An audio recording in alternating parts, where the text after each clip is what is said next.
that tends to happen, right? Like we do something for Black History Month and then it's done. When February's done, then it's over. But those marginalized continue to be marginalized throughout the year. I am Aldene.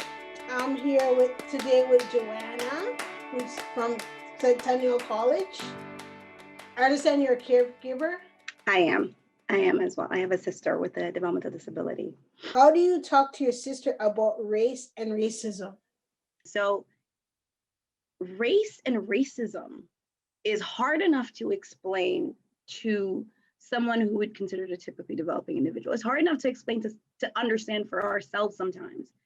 But what I get from her a lot of the times when we talk about that, when we see things like what happened to George Floyd, Breonna Taylor, Ahmaud Arbery, when we see all of those things and she sees it, her question's always, why?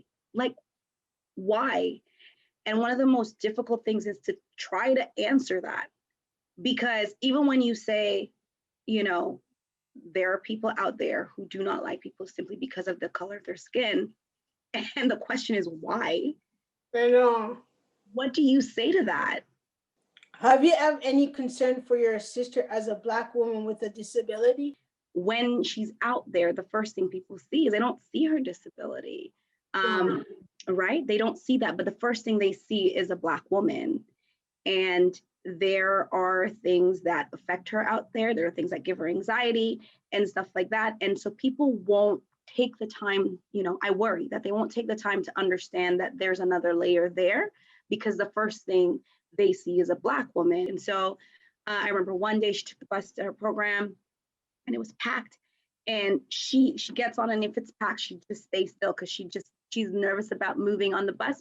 And someone pushed her and just was like, move, because she wouldn't move, and not necessarily able to say, well, this is why I can't move any further. Yeah, I understand, and I can actually relate to your sister. Mm-hmm.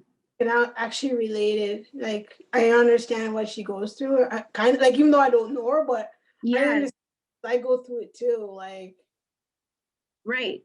You just like, there's just that judgment. There's not that extra, well, I wonder why. how can developmental services sector serve Black community better? Very, very great question. I think right now we need to build partnerships. I think there are a lot of people in diverse communities, specifically marginalized communities, who may not have access to services, not because the services are not available, but there isn't that awareness of services. There's also not necessarily that awareness of things like red flags. When should I be concerned? Where is the support? What are the funded supports available? And I think there's a barrier sometimes in agencies considering, well, how do I go into these communities? Where does it start? What can we do to help Black clients and staff to feel safe?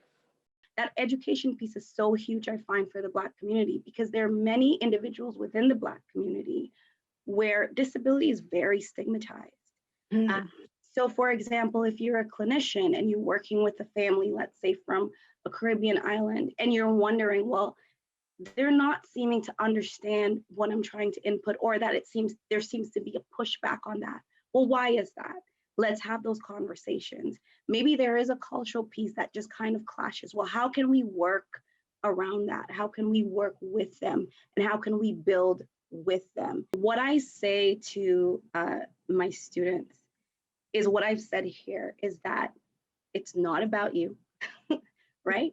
Stop and ask, what do you need? And then you genuinely listen to their responses.